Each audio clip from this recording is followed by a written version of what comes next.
Om Sai Ram. Welcome to Sai Samarpan channel. मैं हूँ आपके साथ में विन्नी और आज मैं एक बाबा की बहुत प्यारी सी बच्ची का एक्सपीरियंस आप लोगों के समक्ष लेकर आई हूँ, जो बहुत ही प्यारा है। जो उदी की महिमा है बाबा की, वो अपरंपार है, अनंत है। बाबा को आज तक कभी कोई नहीं समझ सका और ना ही कोई समझ सकता है। तो बाबा को समझना बहुत नेक्स्ट टू भी इम्पॉसिबल है।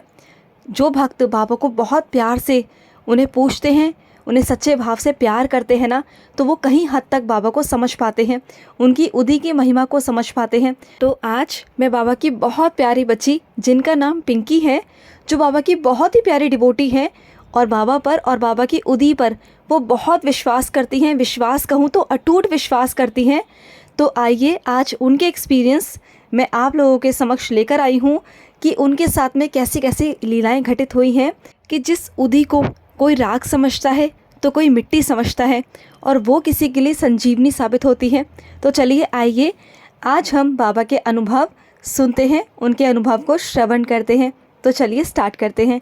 तो जो पिंकी जी हैं, उनकी जो मेड है जो उनके घर पर कामकाज करती है, तो ये बात है कोरोना टाइम की, जो अभी कोरोना गया था उस वक्त की बात बता रही हूँ आपको कि उस वक्त ना क्या हुआ, पिंकी जी की वैसे ही जो हेल्थ इशू है वो ठीक नहीं रहता, वो थोड़ा सा बेड रेस्ट पे ही रहती हैं क्योंकि उनकी थोड़ी प्रॉब्लम है, उनके थोड़े हेल्थ इशू हैं और वो बहुत ज़्यादा प्रॉब्लम में रहती हैं। लेकिन उनके भी कुछ एक्सपीरियंस है उनके हेल्थ को लेकर, तो वो भी आप लोगों के समक्ष में आगे से आगे लेकर आऊँगी। बाबा ने बहुत बड़े बड़े चमत्कार उनके साथ में किए हैं। हम आज इस एक्सपीरियंस पर आते हैं जो मैं उनकी मेड के बारे में बता रही हूँ। तो क्या हुआ, उनकी मेड कोरोना टाइम में आ रही थी उनके घर पर, तो उनके पैर पर ना, उनकी मेड जो थी उनके पैर पर कोई चोट लगी हुई थी और उसमें बहुत पस भर गई थी। इस हद तक पस भर गई थी कि बहुत ज़्यादा पेन था उसमें, बहुत ज़्यादा। तो जो उनकी मेड थी, उस टाइम पे कोरोना का टाइम था और उस वक्त ना सबके पास में पैसों की बहुत तंगी चल रही थी। फाइनेंशियल कंडीशन सबकी वैसे ही बहुत ख़राब थी। तो उनके पैरों में जो पस भरी हुई थी तो वो बहुत परेशान थी, बहुत प्रॉब्लम में थी। तो उन्होंने पिंकी जी को बोला कि मैं जो पास में कोई बाबा है वहाँ जाकर दिखा कर आऊँगी। तो पिंकी जी ने बोला कि वहाँ जाने की कोई ज़रूरत नहीं है। तो वो नहीं मानी, वो वहाँ पर दिखाने चली गई।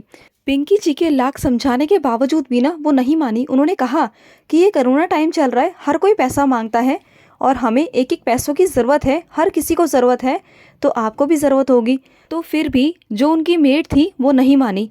जब वहाँ से उनका इलाज चल गया, वहाँ कुछ पैसे देकर भी आई, लेकिन उनके पैरों पर कोई भी असर नहीं हुआ। उनके पैर में जितनी पस भरी हुई थी, आप जानते हो कि अगर किसी चोट में पस भर जाए तो कितना पेन होता है, इंसान चल नहीं पाता। स्वेलिंग हो गई थी उनके पैर में, बहुत सूजन आ गई थी, वो चल फिर नहीं पा रही थी और वो पिंकी जी को बोलती थी कि मैं छुट्टी ले लूँ। तो पिंकी जी कहती थी कि मेरे ही खुद के हेल्थ इशू इतने हैं कि अगर मैं आपको छुट्टी दे दूँगी तो शायद मैं अपने काम कैसे करूँगी, क्योंकि वो बाहर के काम भी, ऑफिस में भी जाती हैं, बाहर के काम भी करती हैं, घर का भी हैंडल करती हैं, अकेले रहती हैं, तो बहुत मैनेज करना उनको मुश्किल हो जाता है। तो उन्होंने बोला कि मैं आपको छुट्टी नहीं दे सकती हूँ, तो आप मेरी बात मानिए कि उदी लगाइए। तो वो फिर भी नहीं मानी। उन्होंने कहा नहीं, मैं विश्वास नहीं करती हूँ, मैं अब किसी डॉक्टर को दिखाने जाऊँगी। तो उन्होंने बहुत समझाया, उनके बहुत समझाने के बावजूद वो बिल्कुल नहीं मानी। फिर वो किसी के कहने पर डॉक्टर के पास चली गई। फिर वहाँ डॉक्टर को दिखा कर आई, वहाँ पैसे देकर आई, दवाई लेकर आई। उन्होंने दवाइयाँ भी खाई कुछ दिन, लेकिन उसके बावजूद भी उन्हें 1% का फ़र्क नहीं पड़ा। इनफैक्ट उनकी जो सूजन थी वहाँ से वो और बढ़ गई, चलने फिरने में उनको बहुत दिक्कत होने लगी। लेकिन उसके बावजूद भी वो मानने वाली कहाँ थी। उन्हें बहुत पिंकी जी ने बहुत एडवाइस दी, बहुत समझाया कि आप क्यों पैसे वेस्ट करते हो इधर उधर, फिर भी वो नहीं मानी। तो फिर पिंकी जी ने कहना छोड़ दिया। उन्हें लगा कि शायद अगर मैं बार बार किसी को अगर हम बोलते हैं ना, तो उन्हें लगता है कि पता नहीं वो क्यों बोल रहे हैं, क्यों समझा रहे हैं। कहते हैं ना कि आजकल ना कहने का ज़माना नहीं है। तो बस वही बात थी, उन्होंने बहुत समझाया लेकिन वो नहीं मानी। फिर वो किसी तांत्रिक के पास में चली गई कि अरे कोई तांत्रिक है, वो सही करेगा। तो वो वहाँ से भी होकर आ गई, तांत्रिक के पास से भी होकर आ गई। वहाँ भी कुछ दिन उन्होंने जो भी उपाय वगैरह जो भी बताए, जो भी किया वॉटेवर, तो वहाँ से होने के बावजूद भी उनके पैरों में कोई फ़र्क नहीं पड़ा, बल्कि उनका पैर सूजता ही चला गया और उसमें बहुत ज़्यादा पस भर गई। उन्हें चलने फिरने में बहुत परेशानी होने लगी और वो छुट्टी मांगने लगी पिंकी जी से। तो पिंकी जी ने बोला कि मैं आपको छुट्टी नहीं दे सकती, क्योंकि पिंकी जी की हेल्थ इशू बहुत क्रिटिकल है, वो बहुत मुश्किल से अपने आप को संभाल पाती हैं। तो उन्होंने कहा कि नहीं, मैं आपको छुट्टी नहीं दे सकती हूँ। तो एक दिन ना जब उनकी मेड आई और वो बहुत ज़्यादा रोने लगी कि उनके ना अब दर्द सहन नहीं हो रहा था उनसे, बहुत ज़्यादा पेन उनको, कहते हैं ना, बहुत ज़्यादा वाला बढ़ गया था जो उनसे बर्दाश्त नहीं हो रहा था। और जब वो पिंकी जी के पास में गई और बहुत रो रही थी, उनके पैर में बहुत दर्द था, तब पिंकी जी ने बोला, उनको तरस आया उन पर, और उन्होंने बोला जो तुमने ये पट्टी वट्टी बांध रखी है ना, जो ये तांत्रिकों ने और जो बाबा ने और जो डॉक्टर्स ने आपको पट्टी बंधवाई है, इन सबको खोलो, बल्कि इससे आपकी जो पस है वो ज़्यादा बढ़ रही है, आपका दर्द ज़्यादा बढ़ रहा है, आपको कोई फ़र्क नहीं पड़ रहा, इसे आप खोलो। तो जब उन्होंने, पिंकी जी ने खोला, सुबह का टाइम था, जब वो सुबह काम पर आई थी, तो पिंकी जी ने खुलवाया और उसके बाद बाबा की उदी ली हाथ में मुट्ठी भरकर, और उस जो जख्म था, जो उनकी चोट थी, वहाँ पर उन्होंने वहाँ पर फैला दी पूरी। और फैलाने के बाद वो अपने घर चली गई, जो उनकी मेड थी वो अपने घर चली गई। जब शाम के वक्त पिंकी जी के घर पर 4-5 बजे के करीब वो उनके घर पर आती है मेड, तो वो हंसते हंसाते आती है, जबकि वो सुबह, सेम डे सुबह, जब वो रोते रोते पिंकी जी के घर से गई थी, जब उनको इतना ज़्यादा पेन हो रहा था, एक बर्दाश्त नहीं हो रहा था, क्योंकि पेन होती है ना उसमें टीसे टाइप मारता है, कहते हैं ना जब पस होती है वहाँ टीसे टाइप मारता है, दर्द होता है, झटके से मारता है, तो बहुत ही अनएक्सपेक्टेड वाला पेन होता है जो हर कोई बर्दाश्त नहीं कर पाता। चलना फिरना सब कुछ उनका रुक गया था, बहुत परेशान हो गई थी। और जब उनकी मेड शाम को आई, जब वो हंसते हंसाते आई, उनको बिल्कुल भी दर्द नहीं था पस में, और वो धीरे धीरे करके वो जो पस थी वो बिल्कुल सूख गई, उनकी जो चोट थी वो बिल्कुल सूख गई, और एक दिन उनका ज़ख्म बिल्कुल ख़त्म हो गया। एक बार उदी लगाने से वो बिल्कुल, उनका जो ज़ख्म था, उनका दर्द ख़त्म हो गया, पस ख़त्म हो गई, और उनका ज़ख्म बिल्कुल सूख गया। और आज वो साईं को इतना मानती है, उन्होंने साष्टांग प्रणाम किया साईं को। उन्होंने कहा कि साईं, मैं कहाँ कहाँ भटक कर आई, बाबाओं पर, तांत्रिकों पर, डॉक्टर्स पर, लेकिन सही कहाँ हुई, बाबा की उदी से। तो आप बाबा की उदी को ना जितना आम समझते हो ना, तो वो आम नहीं है, वो संजीवनी है। तो आप ना कभी भी ना बाबा की उदी को ना बाबा का ही रूप समझो।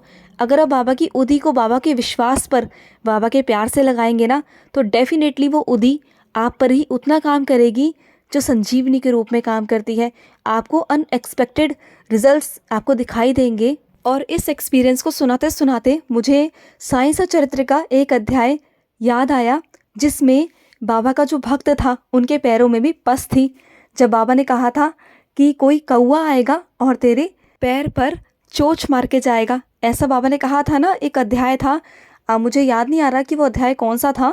तो जब अब्दुल था, जो बाबा की, मतलब जो द्वारिका माई की सफाई कर रहा था, वो एकदम से आया और उनका पैर जो था उस पस पर पड़ा, और उसमें से 7 कीड़े निकले थे पस में से। जब उनका पैर बहुत ज़्यादा, बहुत पेनफुल था उनके लिए, बहुत दर्द भरा था। उसके बाद जैसे ही वो पस के 7 कीड़े निकल गए थे, उसके बाद वो हंसने लगे थे, खुश होने लगे थे, और उन्होंने बाबा का भजन भी गाया था। और ये एक अध्याय में था साईं सचरित्र के। तो मुझे ये एक्सपीरियंस सुनाते सुनाते वो साईं सचरित्र का अध्याय याद आया।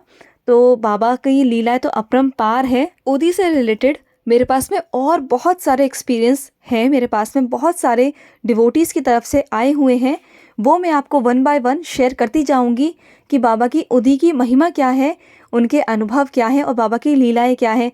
तो अगर आपके पास में भी उदी है ना, तो रोज़ उदी को लीजिए। अगर शिरडी की उदी नहीं भी है, तो आपके घर के पास में जो भी साईं मंदिर है ना, वहाँ से आप उदी लेकर आइए। रोज़ आप उस उदी को ग्रहण कीजिए, बाबा का नाम लीजिए, बाबा का नाम जाप कर कर उस उदी को ग्रहण कीजिए, जल में ग्रहण कीजिए, माथे पर तिलक लगाइए। अगर आपके घर के पास में कोई साईं मंदिर नहीं है, तो आप अपने घर में जो भी धूप बत्ती या अगरबत्ती जलाते हैं, जो उसकी राख होती है, आप उसे भी ले सकते हैं। बाबा का नाम लीजिए। बाबा तो कण कण में है, बाबा तो मिट्टी में भी है, और बाबा तो हर चीज़ में है। अगर आप मिट्टी को भी बाबा का नाम लेके लगाएंगे ना, तो वो उदी की तरह काम करेगी, क्योंकि उदी वही कारागार होती है जहाँ आपके जो भाव हैं बाबा के प्रति प्रेम वाले हों और विश्वास वाले हों, वही उदी कारागार होती है। तो बाबा पर विश्वास करते रहिए, बाबा की उदी पर विश्वास कीजिए, और उदी बाबा का आशीर्वाद है। और अगर आपके भी कोई एक्सपीरियंस है, आपके भी कोई अनुभव है, तो हमारे साथ ज़रूर शेयर कर सकते हैं। स्क्रीन पे चल रहे नंबर पर आप हमारे साथ अपने अनुभव शेयर कर सकते हैं। मिलते हैं नेक्स्ट वीडियो में, तब तक के लिए ओम साई राम, जय साई राम।